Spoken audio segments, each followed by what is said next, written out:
out beyond ideas of wrongdoing and right doing, there is a field. I'll meet you there. When the soul lies down in that grass, the world is too full to talk about. Ideas, language, even the phrase each other doesn't make sense. Hi everyone. When I met Thandi a few years ago, I was in my late 40s and she was 18.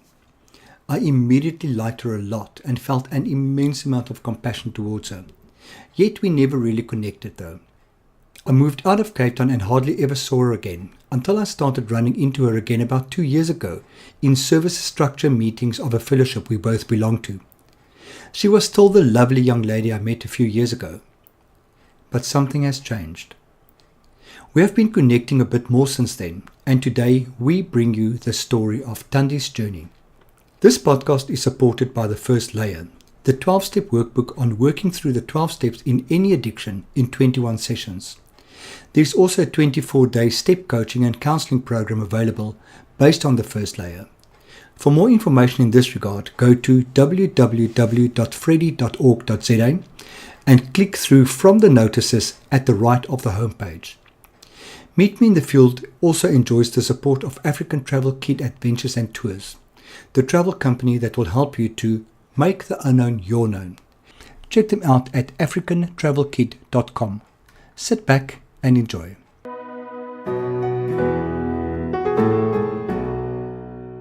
Good morning, Thandi. How are you doing? I'm doing very well, thank you. How are you? Are you nervous? A little bit. Why? There's really no reason. As I said earlier, I'm a self-indulgent talker, and I go on and on about my spiritual change because I've been at two complete ends of the spectrum, so this is actually right up my alley. I think it's the excitement that's now turned into nerves. I thought about it this morning somehow while I was making my bed about the difference between excitement and nerves. And I think I get them confused quite often. I don't know whether I'm nervous or whether I'm excited. I'm not very good at emotions. But to answer your question, I'm well, thank you very much. And I'm very grateful. I actually did a gratitude meditation this morning. Yeah. So I'm in a very grateful space. And I'm very grateful that you're doing this. And I'm very grateful to have made my acquaintance with the cutest little Sphinx kitten that's playing around on the floor here next to us. Tried to take a photo, but he did not want to sit still. I think the audience will hear intermittent giggles every now and again. Yeah, so if you hear giggles, then you must know. What's her name? Mitzi. That Mitzi is up to no good here around us, which is so sweet. Thandi, you're a local girl. You're Cape Townian. Yes, born and bred. Born and bred Sea Point? I grew up in Hout Bay. Okay. And I spent the last 4 years in Sea Point, Greenpoint, and I'm about to move into OBS actually. Ah. Yeah. And where did you go to school? I went to school in Hout Bay. Okay. I went to Crinnendale Primary School. And then I went to Westerford for 6 months in high school, and I lasted a grand total of 6 months, that was all. And it's apparently a hard high school to get into, so I have the benefit of saying I got in without having to have actually had stay. And then I spent the rest of my time at Camps Bay. Okay. And then I actually got sick at the end of my matric year. And then I matriculated 2 years after everyone else. Oh no. Not in a school independently through the Western Cape Education Department. Oh, it was wow. Gemors. So did you have to study from home then, like independently? Yeah, and it was a lot more complicated than that because I was the last school year to do outcomes-based education, that syllabus, and then in 2013 they ended that and they moved on to CAPS. And it was a whole new syllabus. Also, drama and art weren't available as subjects to write, which were what I had done in high school. Oh my God. So I had to pick up 2 new subjects from scratch. So I did business and geography without a tutor, having to learn from home in about 5 months. Are you serious? So I just got super, super fat. I just stressed ate the entire time. I literally gained 20 kilograms in 9 months. Oh Some people God. have a kid in 9 months. I ate the weight of a kid. That must have been so stressful. It was not a fun time. No. Oh wow. Listen, and you're Jewish? Not practicing, but Okay. like ethnically, yeah, my Did you trail. grow up in the Jewish religion with the customs and everything that goes with that? I like to say I'm Jew-ish. Emphasis on the ish. I like that. My mother grew up in a Christian faith. She was Anglican. Okay. My dad was Jewish, but I didn't grow up with him. I grew up with my mom. Okay. So I had influences from both sides without either one actually being dominant or forced upon me. Then I ended up being baptized when I was 10 out of my own accord. Okay. My best friend's parents were both priests, so they were a very religious family, but so kind, so giving, so loving. They were kind of my solace from my own family. And I think I really wanted to be a part of them so much, so I ended up being baptized into their religion, attending church quite regularly, going to Sunday school, and then 2 to 3 years later going, actually, no thanks, not for me. when the teenage hormones struck. Yeah. 12, 13, no, I'm too angsty for this. And it sounds as if your parents got divorced very early in your life. Well, they were never actually married. Okay. They separated when I was about 4 or 5, as far from amicably as it could get. My mom would call my father the spawn of Satan. Oh my God! Was not a great time. They really used me as a pawn in their arguments. Oh no. No forethought of this is a child, she must be protected. So yeah, I was felt abandoned by both of them, and it's funny because I think I shared this the day you asked me to be on the podcast, but I have this theory that people's relationship with their higher power is reflective of the relationship they have with their parents. Because I hear a lot of people who are very angry with their higher power are so angry with their parents, or people who feel punished by their parents feel punished by their higher power. Yeah. And I genuinely didn't believe my higher power was there. When I became an atheist, it's funny, I think a lot of people claim atheism because they're angry with their God. It's not from a genuine place of not believing. I honestly did not believe. And in the same way I honestly did not believe I had parents, I honestly did not believe there was a God. But that was my own ego because, as I've said before, someone taught me how to shit in the toilet. Someone taught me how to use cutlery. I did not teach myself that. And in the same way there was someone teaching me and showing me how to live a life. There was always someone looking after me. And I just had my own ego perception of self and being self-sufficient that made it difficult for me to see something above myself. Yeah. So it sounded as if the space you grew in not exactly what we would call spiritual. No. But yet there was an awareness of religion. And there she goes. Sweet. And could you, in your childhood mind, you're being pulled between two entities, mom and dad, with an awareness of what religion and what the religious principles are, yet you're not seeing it in life, and being taught religious studies at school? I actually thought I went to a secular school until I looked back on it and I realized we had to pray every Friday at assembly. Okay. And we had religious studies in grade 3. And even though I grew up with religion, I actually never had a sense of spirituality. I didn't have a sense of real spirituality up until almost 2 years ago exactly. And it's funny because my psychiatrist has told me that there are 5 pillars to mental health. Because I grew up with childhood bipolar, I've got borderline as well, I've got CPTSD, which are all actually labels. And I feel like I have, since being in therapy, have far less symptoms of all of them since I've actively worked on myself. And that's because I have all 5 pillars in my life. One is medication, one is therapy, one is exercise, one is lifestyle, and one is spirituality. And since I've accessed spirituality, it has been the biggest improvement in my mental health. Oh, wow. Because I grew up thinking I would be mentally ill and all over the place my entire life, especially when you grow up with bipolar. And I had my bipolar symptoms kick in around 8 or 9. Oh, wow, that's early. Yeah. But it was exacerbated by a life trauma because my family lost our home. It was auctioned by the bank.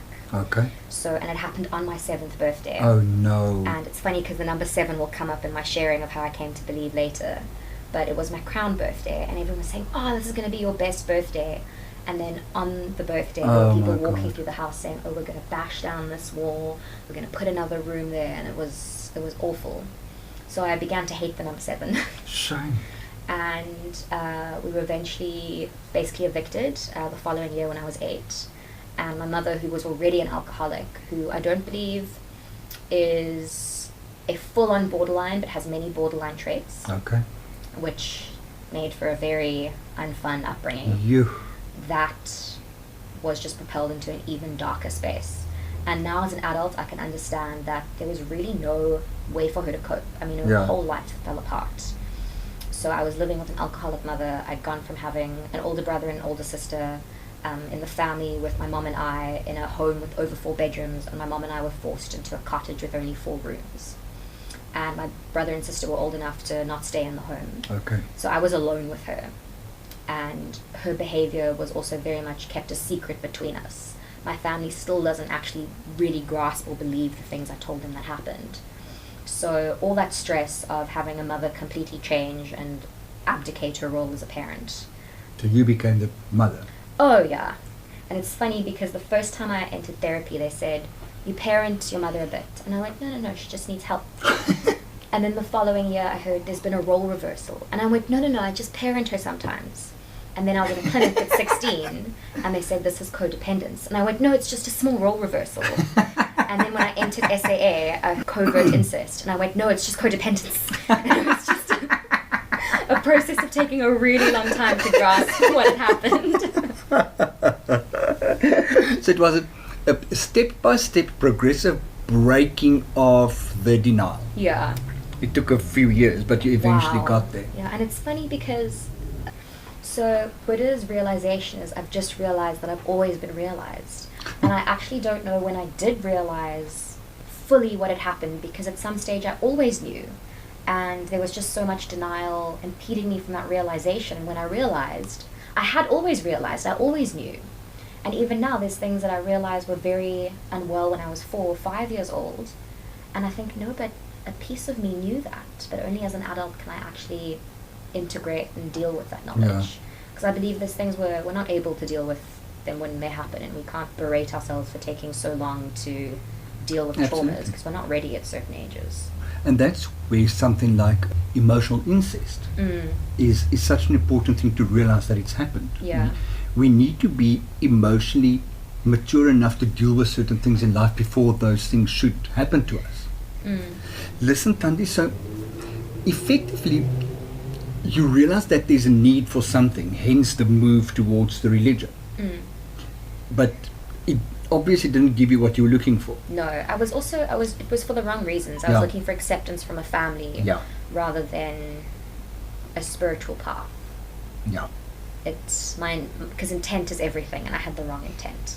Oh, okay. Because it was funny, because the year after my best friend's family moved out of Hout Bay was the year I lost faith. So when they weren't there, I had no reason to continue attending church, because I didn't have that family structure anymore. That need for acceptance, for belonging. Yeah, very much. Yeah. So you said you ended up in a clinic at 16. Yes. Was that for depression? Yes, so I had a massive manic episode at school, and I'd always been able to hide my mania. I could conveniently leave a class or have a panic attack behind a corner, and the mania happened like the first period of the day. Oh, wow. And when break hit, I went to the council's office, and I don't think I'd ever been there before, and I said, listen, I have bipolar, I'm having a manic episode, I'm on the board of having an anxiety attack, I don't know what to do. And I just sat there for about an hour and a half until I realized it wasn't calming down. My mother came to pick me up, and then I was in like a mixed episode space for a couple weeks. And up until then, I had always known what I had was bipolar, but the first psychiatrist I saw said it was just depression. And then I came in with like full-on mania, because I was only on antidepressants, which spiked the mania and made it worse. And I couldn't go back to school because I was so worried because it had become a trigger for anxiety. And my social anxiety, it's something people don't believe now, but I became agoraphobic as a teenager. I couldn't leave home. I had huge amounts of anxiety in any social situation. And I wanted to be homeschooled. So I couldn't go back to school. I didn't know what to do. The depression, the mania, they were all kind of spiraling. I went on antipsychotics for the first time. And eventually we realized I need a lot more help. So I went into the adolescent unit at Kaya. Okay. And I was there for about a month. And honestly, it didn't do a great job. But I also went back to the same home situation. And leaving my home situation is also the catalyst for the improvement I've had in the last few years. Okay. Yeah. How old are you now? I hate asking women this. I'm so young that it's not offensive yet. I turned 23 last month. No, month before last now, because we're in April now. Yeah. Okay. So I got to know you how long ago? I was 18, about to turn 19. You were young. I was very young. It was so weird. I saw you And I had so much compassion for you, but I felt unable to express it somehow. I wouldn't have received I it well. don't know why. Is it? So the message I got was rather not. Yeah. I think I was still in very much a place of my default mode was self-pity, because a lot of people told me when I entered recovery, you're so lucky to enter recovery so young. Yeah. And obviously self-pity mode went, oh, I'm lucky to be as fucked up as you are at your age, and I'm only a teenager. So in my case, you took 43 years to get so fucked up. I managed it in 18 Exactly. years. And then I realized, and at first I began to kind of integrate that, oh, you're lucky that you can change your life and not have it progress to an even worse space. But now I realize I'm lucky to have accessed a program so young. Yeah. That has also been one of the biggest improvements to my mental health. I know I'm my best self when I'm working a program. My mood is the most stable. So you are a grateful recovering person. Oh, so much. Yeah, me as so well. grateful for my addiction, because I wouldn't be in the space I'm in if I didn't have something propel me to such a bad space. Like, what brought me into recovery was a sexual assault about the month before I entered. That I remember. Yeah. For someone to tell me you will be grateful for this in the space when I was still kind of reeling from the PTSD of it, I would not have accepted that. But I would not have entered recovery so young if something didn't expatiate my hypersexuality, because hypersexuality, which is like the clinical diagnosis for, excessive amounts of sex, is very common in the wake of sexual trauma. Yes. And for me to have a pre-existing condition and then be propelled into an even worse space because of the assault made me enter recovery that young. And I didn't actively start recovering for another 2 years. How did you learn about SAA? When I was in the Kenilworth Adolescent Unit, there was a girl who'd come from Stepping Stones who claimed to be a sex addict. And I know she did it very much for the glamour now, because I've never seen her in a meeting. And I know it's no longer an issue for her. So I knew that it was a thing.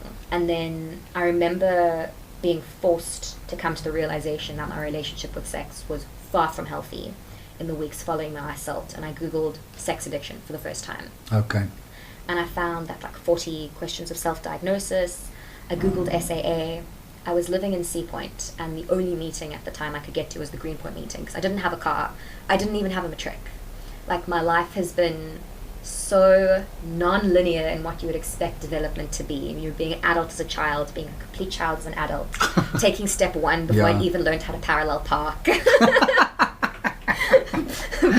Very all over the place. So thankfully I did have that one meeting to get to.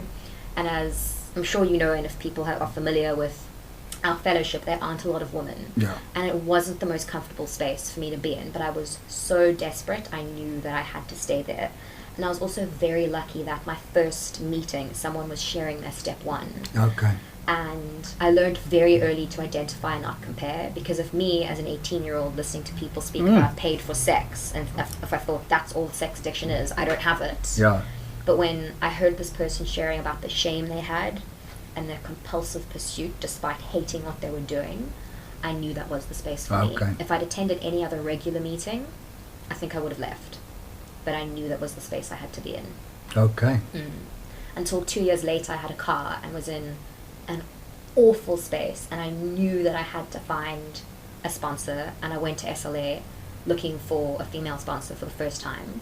And I remember thinking, why is it only now that I'm getting to SLA and only now I can find a sponsor? But I wouldn't have been receptive to it before there. I had to be in a really, really dark space again. And I didn't have a car until then. It's one of those things, in retrospect, everything makes sense. And I believe that the time in which it happened was actually perfect for me. Yeah. Listen, Thandi, so the reason for leaving school was the bipolar and the anxiety. Yeah, it was actually why I didn't finish my matric on time. Okay. Yeah. And then you finished matric from home while working through a recovery program as well. I wasn't actually working recovery. You were just attending meetings. I was just attending meetings, and I used it more as a reactive measure to each oncoming crisis rather than how to proactively stay safe. Okay. And I didn't have a sense of a higher power up until 2016, when I literally had divine intervention in the most incredible ways imaginable. Tell me. So Talk, woman. It happened the week after I attended my first SLA meeting. And I went there, and there was this woman who I felt very drawn to. We had a lot of similarities, and I asked if she was available to sponsor. And then the following week, she shared. But before this happened, it was weird. I heard her share on the 7th of May. In the week coming up to the 7th of May, I kept seeing on Facebook that there were all these events happening on the 7th of May that all my friends were interested in. Someone I knew was having a big birthday. A friend's band was having their first album launch. Obviously, I'm young, so I have a lot of friends in denial about their marijuana use, and they were all going to the Dacha March. And there was something else, and there was literally an event popping up every day that was going to be happening on the 7th of May. And it's now foreshadowing, I can see. I remember thinking, wow, the 7th of May is a big day for people. And in this week, I had a friend in SAA who had told me, I know you're going through a terrible space, message me if you need help. And I was having an awful day at varsity. I had a friend who was such a toxic relationship. He was an active addiction for drugs. Sorry, I'm quickly going to interrupt you. So you did matric from home and you got varsity exemption? Yes. Okay, I'm giving a big frown here. For because we're not video recording it, I have to explain my facial expression. It's kind of, wow. Wow, that's amazing. But here I am at university in the week leading up to the 7th of May. I have a friend who is purposely trying to trigger me. And now I use the term friend very loosely. And the friend in SAA had told me, if you need help, message me. And I remember thinking, no, I'm an island unto myself. I'm going to carry this all. I'm not going to reach out. And I looked up and his name was on a van. And I went, girl, you got to message your friend. The universe is saying, look for help. It's here. So I messaged him. I ended up being able to meet him during lunch. I ended up being able to calm down. And then on the 7th of May, I went to an SLA meeting, and my sponsor shared, and her story was so similar to mine that I kind of went, it's like I've been given this person, I've been given access to her, this is meant to happen. And I'd also been having all these realizations, like every night, doing step work, getting in touch with myself. I kept seeing these patterns. Did you start the HAL program then? Yes. Okay. Yeah. Oh yeah, so doing step work every night was... Yeah, the HAL program is quite intense. Yeah. It's emotional boot camp, very definitely. Yeah. And then on the 7th of May, I had gone from my meeting to the vegan market, which was on the first Saturday of the month. And I'd met someone there who I'd known previously, and we had this huge discussion about Judaism and about God and religion and belief. And then I realized that in the previous weeks, I kept having these interactions with people of different faith. And it was like something was like reaching out to me saying, I don't care how you believe, just that you do. I'm going to keep giving you access. And I just kind of came to this realization, everything's been constructed for me. Like this day, the 7th of May, was foreshadowed. And I just had this overwhelming sense that something was there for me. Yeah. And I just kind of surrendered in that moment. Oh. I took it back very slowly after that. Yeah. But it was my first... Oh, very slowly. You're better than I would give with the one hand and grab with the other. Kind of. But then following that, on the Saturdays, and it was always happening in patterns relating to the number 7. And it was funny because I always hated the number 7 because of what had happened on my birthday. And then I came to this realization that the number was following me, and I started reaching out to someone I knew who studied metaphysics, and she was very into astrology and numerology, and I sent her this message on Facebook. I'm being stalked by the number 7. I used to mock what you did, but I'm open to everything now. And as I'm sending this message... Blessed with open-mindedness. As I'm sending this message, I say a link next to the Facebook message, which is to the page of a friend I had who has a drag persona. And I think, I should like his page. So I stop what I'm doing. I click on, and I also am trying to get away from actually reaching out. I'm looking for a distraction. I click on his page, and then the first post on his page is about a girl who's doing a 100 days of drawing drag artists initiative. And my friend says, isn't it magical I'm the 7th person she's drawn? It is the number of mysticism. I think no one's going to believe this. I take a photo of this post, and it's 7 minutes past the hour. And I was truly stalked by the number 7. And then the Saturday following this first realization, I had gone to a meeting, and then a friend had messaged me who also lives in Sea Point. She said, I desperately need to get to Cork Bay for a shoot. My dad can't take me, he's out of town. I'll compensate your petrol, please will you help me get there? And I would have helped this friend regardless, because she's beautiful. She doesn't think she's worthy of a lot of help, so I very much wanted to go out of my way. Oh, it sounds through so a codependence issue but as well. It also sounds familiar. She doesn't think she's worthy of Exactly. help. But also I was very much learning for the first time the ethos of I can only keep what I have by giving it away, and I had been given so much by the universe, I wanted to give back. So I drive her to Cork Bay. She gives me 150 rand to compensate me for my drive and my petrol. And I think, I'm in Cork Bay, I'm not going to go home now. Let me spend the day here. So I go to a restaurant on the water, and I'm having this bowl of chips. And a woman looks over at me, and she says, you look like you're in pain. And I responded... What's that? This is at Brass Bell. Brass Bell. Okay, Yeah. I must tell you about my Brass Bell experience, which I told my husband about last night for the first time. I would love to hear it. But I respond to, you look like you're in pain. I'm an actress. Pain is my profession. Which is so pretentious now to look back on it. But she could tell it was tongue-in-cheek, so she laughed. But it wasn't void of irony. And we end up sitting together because we're both alone and we're talking, and I'm telling her about these experiences I'm having. And she is an incredibly spiritual person, and she keeps using the word God. And she says to me, a lot of people are scared of the G word because of how it's loaded with religion and all these things that are forced upon us, but it's just the most accessible word I have. And she ended up gifting me a free meditation course. Oh. Yeah. And I remember I left soon after. I got her details, and I got my bill for the chips. And I thought I'd ordered, this is going to sound petty, but it's part of the story later. The chips, when I'd asked how much they were like 20-something rand. But then when I got my bill, I realized they'd given me a large chips instead of a small chips. Yeah. So now it's like close to 50 rand, including the tip. And I only have 150 rand on me. And I thought, I've just been given so much by the world, I'm not going to cause a fight over getting a large chips instead of a small, even though I didn't finish them, because I'm still coming sort of from a place of self-pity. I'm only emerging from it. So I give this 50 rand, and at the time, as I'm leaving the Cork Bay parking lot, the Brass Bell parking lot, it's still during the time there were massive roadworks at the bottom of Boys Drive. Oh, God, yeah. So instead of turning left to face them and go up Boys Drive, I think, no, I'm going to turn right. I'm going to miss this traffic. And it's weird because the way that I have to turn out of the traffic, it's difficult to turn right because of the way that the cars are positioned in the lineup. And I thought, no, I'm going to go this way. And I go straight to drive up into a driveway and then reverse out so I can go right. And as I go up, I just miss the actual driveway, and I end up getting a flat tire. Oh, no. I didn't want to, and I'd also had a couple parking tickets in the last week, and I didn't want to call a parent for help.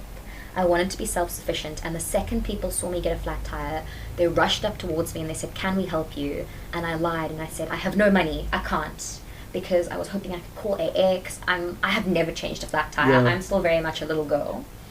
And I also want to keep this 100 rand I have. Yeah. And eventually the security guard who works at the hotel driveway I had driven up helps me fix my car. He changes my tire for me. And I say, I don't have any money on me, but I'm going to call and I'm going to thank you. I'm going to find a way to compensate you. And then I start driving in the direction of no traffic. And something in me is so uncomfortable. I am so uncomfortable with the fact that someone has helped me and I have not given anything back. But in order to turn around and give him money now, I have to sit in the traffic. Yeah. So I turn around and I God. go through all this traffic and I think, this is right. This person needs this 100 rand far more than me. And here's also something that's interesting to note. My car is a company vehicle from my dad's company. Okay. So all my petrol slips are given back to him because there's a tax benefit. Okay, yeah. So I don't pay for my petrol. Yeah. It is given to me. So I'm not actually losing money. Yes. I have been given this 150 rand where I would have helped a friend anyway. And I realized I can only keep what I have by giving it away, and I'm not owed this money in the first place. And I was also realizing at the time, I'm not owed a lot of people. I'm not owed people's attention, which is a big thing for someone with sex and love addiction to swallow. Yeah. So I was learning that I'm not entitled to things. I have to give away. So I sit in this traffic. I go back, I get in the parking lot, and it was funny because at first when I pulled into the parking space, I was a little off, and I was just going to be there for like 5 minutes while I gave the money, but I hate parking like an asshole. So I reverse, I come back in, and there's a lot of homeless people who sit around in the parking lots, and they laugh. They're like, "We appreciate you parking nicely," and I was like, "Thanks." So I go, I find the guy who helped me with my tire, I give him 100 rand, and I say, "Thank you so much," and I leave. And I'm so overwhelmed with this feeling of giving, and now I don't have anything to give the people who've been in the parking lot. But at the time, I used to carry Tic Tacs in my car. So I give them, I give this one lady my little carton of Tic Tacs, and I say, "Thank you for watching my car for 5 minutes. Unfortunately, this is all I have." And as I'm reversing, I see something in her change, and she goes, "By the way, the tire I've just had replaced is very flat." Oh no! Because I've only been driving for a few months. Yeah. I can't feel things in my car yet, and I know had I not given them something, they would not have rewarded me with this information. But the only petrol station I can get to is now in Fishhook, where I have to sit through all the traffic again. God. So I want to go home. I want to go through the way I originally wanted to go, which is void of traffic, but now I have to sit in more traffic. I go, I get my tire pumped up, and then I have to sit through more traffic on the way back. And I could just tell the universe was telling me, "You can't go your own way. We're going to keep impeding you. There is a path you have to take, and you cannot ignore it." And I was just so overwhelmed with the feeling of something. I'm not overwhelmed with it all the time. Even though I know there's always something there, I don't feel it, but I felt it. And I started crying on the drive home, and I just started praying for the first time so sincerely, saying, "I can see something's there, and I can see you are looking after me, and I have been wrong my entire life, and I am willing to open my eyes." And I had these kind of drastic, universal interactions, like Saturday after Saturday after Saturday, all following the 7th. And I now have a little 7 over here tattooed. I'm showing my ankle. I've got a little floral 7. That's beautiful. And I couldn't deny that there was something there after that. And I still have the number 7 pop up. Like I got a last minute ticket to see my favorite play, The Road to Mecca, in the last week. And my mum had bought the ticket for me, and then we went to collect it. She didn't know what number she had booked. Okay. It ended up being the number 7. Oh my word, no. And it's there, like, it's so there. And I know people often, when you're on the lookout for something, it pops up more often. But this is not that. Everyone I share this with, they go, "I'm willing to believe that number 7 is stalking you."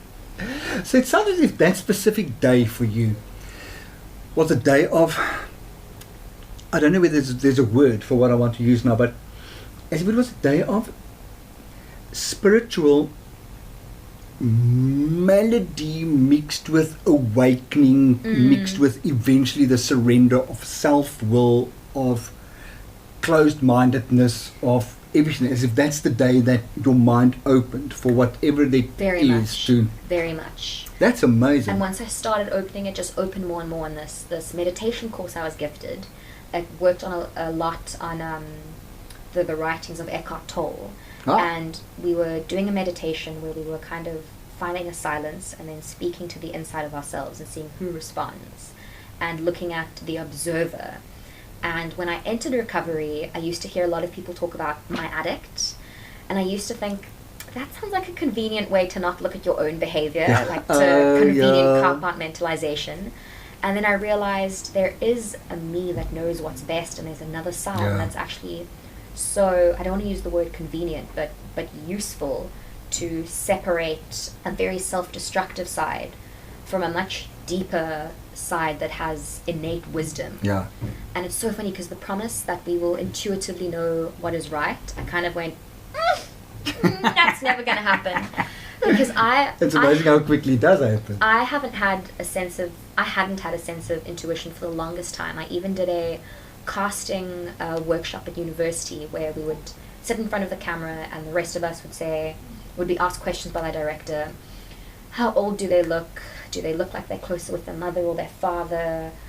What are you subconsciously communicating? And whenever I was asked, what do you read from there? I just went, I don't know. And the director kept saying, well, what does your intuition tell you? And I'm like, don't fucking have any.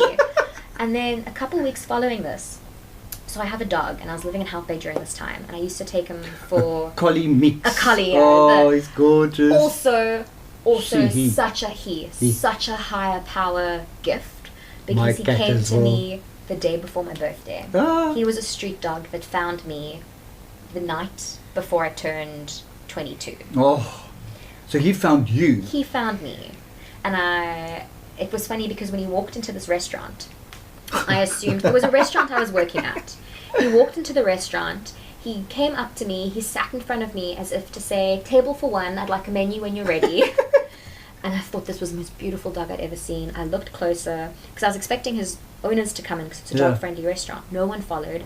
I had a look at him. His nose was so dry. Oh. The sand was almost dented into his nose. It wasn't just external, it was dried in there. It took 2 months of cleaning to actually get it out, like cleaning it daily and then rehydrating his nose. And what I pieced together, because at first I thought he was missing, so I posted on a Hout Bay Facebook group, and then what I gathered from everyone's comments, and then the people who worked at the kitchen of the restaurant, I found out that he had apparently belonged to a homeless man who had passed. He'd gone on to a car guard. People kept him alive by donating to the car guard, and then someone bought him off the car guard, and then for whatever reason put him back on the street. Oh no. And they had a business next to my restaurant, so I think maybe they continued to leave food and water out there for him. And then he walked into the restaurant for the first time, and I thought, and I told him, if you wait for me, I will take you home, so if you have somewhere to sleep for the night. And I had every intention of finding his owner or taking him to dog. Yeah. And when I called my mom, because I was temporarily living with her at the time, I said, "Listen, there's this homeless dog. Please, can I take him home?" I started crying because I was already in love with him. And then the next day, when I'd heard all the stories, and someone had actually tried to take him home before, and he left them. Oh my word. Meanwhile, when I asked him to stay at this restaurant, he just patiently waited until the end of my shift. Took him to the vet, they checked him for a chip, and when they were scanning him, I was not breathing. Because I thought, if this dog belongs to someone, my heart will break. Yeah. And when they said, "Yep, it's confirmed, we don't have any reports of a dog missing matching this description, there's no chip, he's a homeless dog, what are you going to do?" I just went, "Keep him! I'm in love!" He's fine! And it was the most beautiful thing to ever happen to me. So, on the last tangent I was on, I was taking him to the beach at around, it was during the summer, around 6, 7 every morning. And there was one morning, and I didn't take my bag to the beach because I don't need to, and it has my driver's license in it. But when you're living in Hout Bay, there's never traffic officers there. And there was one morning I overslept, and we went to the beach at around 8:30. And I was looking at my bag, I got in the car, and something just went, "Take your bag with you so you have your license." And on a Thursday morning at 8:30, for the first time, I encountered a roadblock. And I happened to have my license, and I realized I'm having that internal sense of intuition I've never had, because I think I think an active addiction, particularly with sexual addiction, to do so much wrong to your body, you have to go against your gut all the time. Yeah. You have to go against what you know is best for you. You have to suppress it completely. The inner child is screaming. And that's why I had no sense of intuition, because it had been cut off, because I was constantly ignoring it. Yeah. And because I was now listening to myself, I just had this intuition. I don't know how else to explain it. Amazing. Take your bag, take your license. And that was the promise coming true. I knew what was right and what was wrong. I don't always, but I know a lot more than I used to. I hear you. Kalk Bay.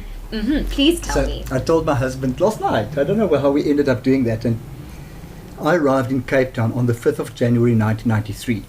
And I hated Cape Town. I hated Cape Townians because I was very active in athletics in Transvaal in those days, in Johannesburg. And we were just enemies with the Western Province. I found the Western Province people arrogant and bada, bada, bada, bada. So when I arrived in Cape Town, it was kind of under duress. I had to come and work here. And the minute I stepped onto the tarmac, my soul said to me, "You're home." I said, "No, I'm not." "Yes, you are. I can't be home. I hate this place." "No, you don't." And I ended up exploring Cape Town terribly in my free time and loving it. And one Sunday morning, like at 10, 11 o'clock, a rainy Sunday morning, stormy in Kalk Bay at Brassbell, having a glass of red wine, already an alcoholic. I thought, if I have so much fun doing touristy things in Cape Town, what must it feel like to be a tourist in Europe? The Monday morning I booked a trip to Europe. Wow. And since then I travelled quite a lot. So that was the start for me of There's an something special there. open mind again. Yeah, absolutely. It's beautiful. And I also believe that my cat is a gift from a higher power. I found him a dog. Long story short, he arrived on a Saturday with one broken leg, which was in plaster in Paris, and the other leg was shaven, and he had an operation. He had pins put in. So when I walked through, I went with my friend Kirsty, the cat lady of this podcast. We walked through together, and she said, the cat will find you. And I walked through, and I said, none of them spoke to me. She said, okay, I'm going to sit in the big area where all the cats are mingling. Why don't you walk through again? So the first pen was Tyson and his brother Rex. They were brought in together, and I was leaning over Tyson because he's a broken cat. You know, who wants a broken cat? So as I leant over him to pick up his brother, he looked me straight in the eye and he said, "Meow," and I picked him up, and I was gone. You've been in love ever since. No, I've been in love ever since. So I went back to Kirsty and said, I've decided. She said, which one? I said, the broken one. But it's funny because I'm sure as addicts we think, who wants a broken person? Yeah, he absolutely chose me, and he is, oh God, that cat is so part of my life. So, Thandi, now today, are you still studying or finished? I decided not to finish my third year because I believe, and it was so weird because the thing that saved me from my childhood and growing up was writing and performing. I was convinced from like 4 or 5 years old I would work in theatre, and it was the thing I loved more than anything in my life. And I believe you have to, if you want to become an actor, you are faced with so much rejection. Absolutely. You have to love it more than anything, or else it's not worth it. Yeah. Your passion is going to die. And I know what it's like to want it that badly, and I don't think I feel that way anymore. Okay. And I couldn't, in good faith, let my dad pay for another year of university, continue paying for my rent, continue paying for my car, especially because I didn't grow up wealthy. I grew up with my mom where we were evicted from a house and then moved like every 6 months to a year. We were constantly moving. We could never afford rent. I never had nice things. So to now have the support from my dad who's doing well and live not a life of luxury, but a life of affluence. It's uncomfortable for me. I'm not used to it. And it's also from an internal sense of still not feeling like I'm worth it. I don't say, I don't deserve this. But I couldn't let my dad pay for another year of something if I didn't know what I wanted to do. And I've always said, you know, if you see yourself doing something else happily instead of acting, do that instead. But I didn't see myself doing anything else happily because I'd never looked at any other outlets. Because I'd always had this one thing I was so dedicated and committed to doing. So I thought, I'll take a year off, I'll become financially responsible, I'll start working, I want to contribute towards my own existence because I do feel like a leech. And everyone tells me, you only matriculated like a couple of years ago, you shouldn't feel that way. And I'm like, nope, I'm gonna do it.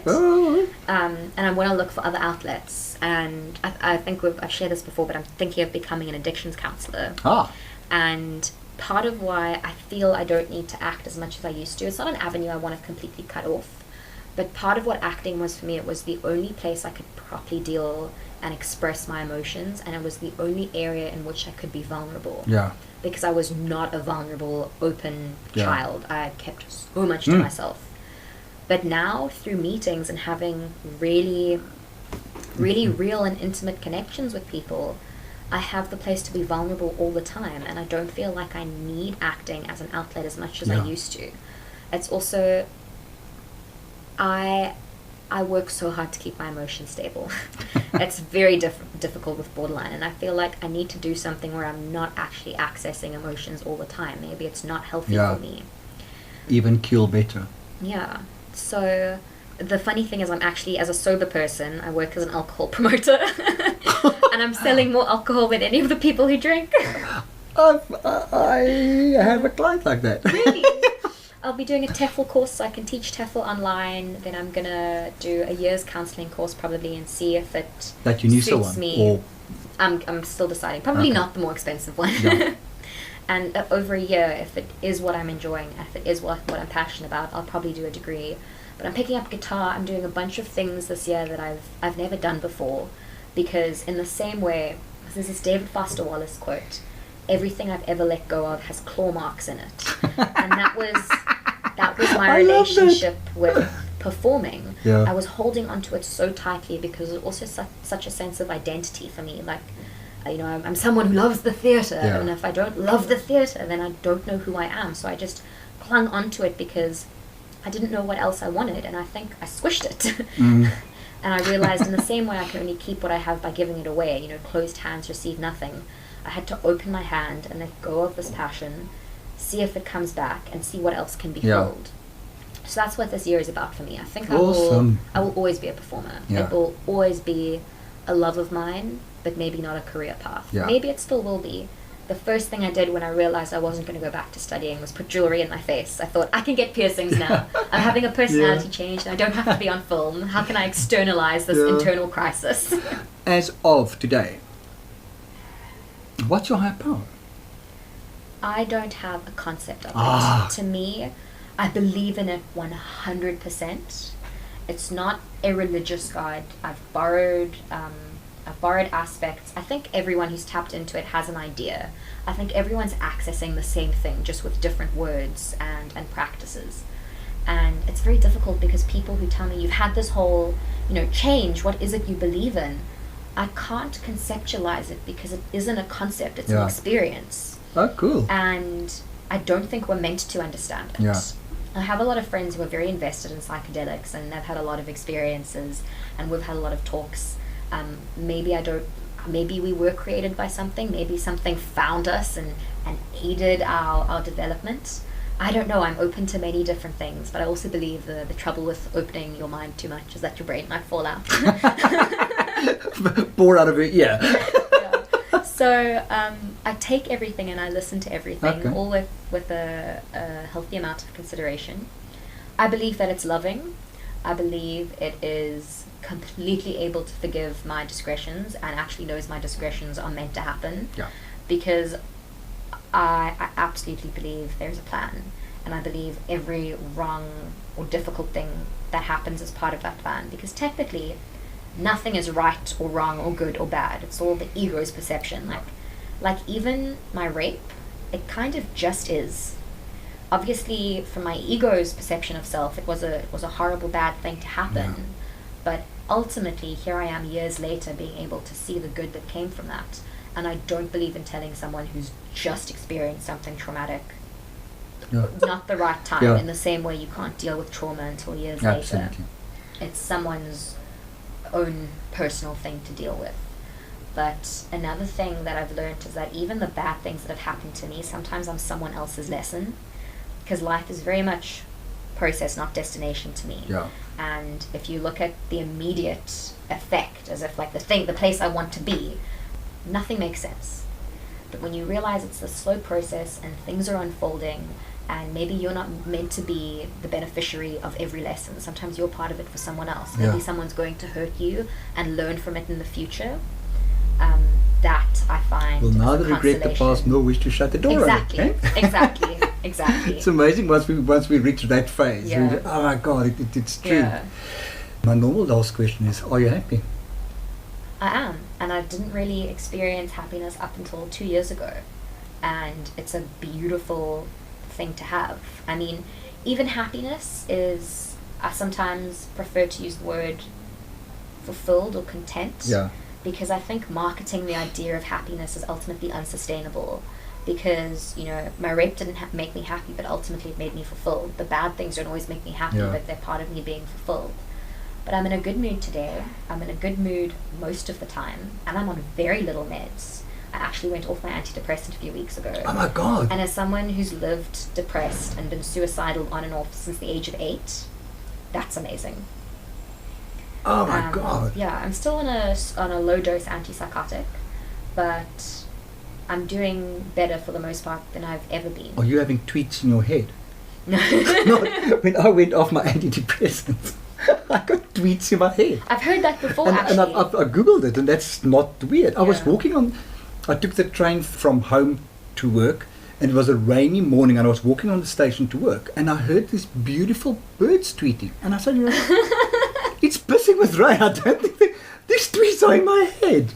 And it was so weird. They would come and go for a long time. I would say 6 months before they actually disappeared. When you first said that, I'm such a millennial, I thought you meant, are you having small things you want to tell the internet and only 160 characters come up? I'm addicted to Twitter, so that's my husband definitely believes I'm addicted to Twitter. So I've got tweets in my head. Completely different. Thandi, this was absolutely bloody fantastic. I had such a fun time. So much. I'm so honoured to appreciate have been it. asked. Thank you. To make yourself available on a public holiday for me to come and indulge my hobby. I feel I indulge more than you, don't worry. Awesome. Thank you so much. Enjoy the rest of your day.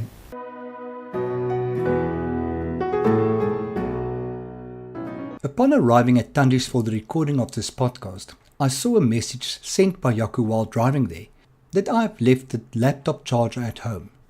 That made the recording impossible.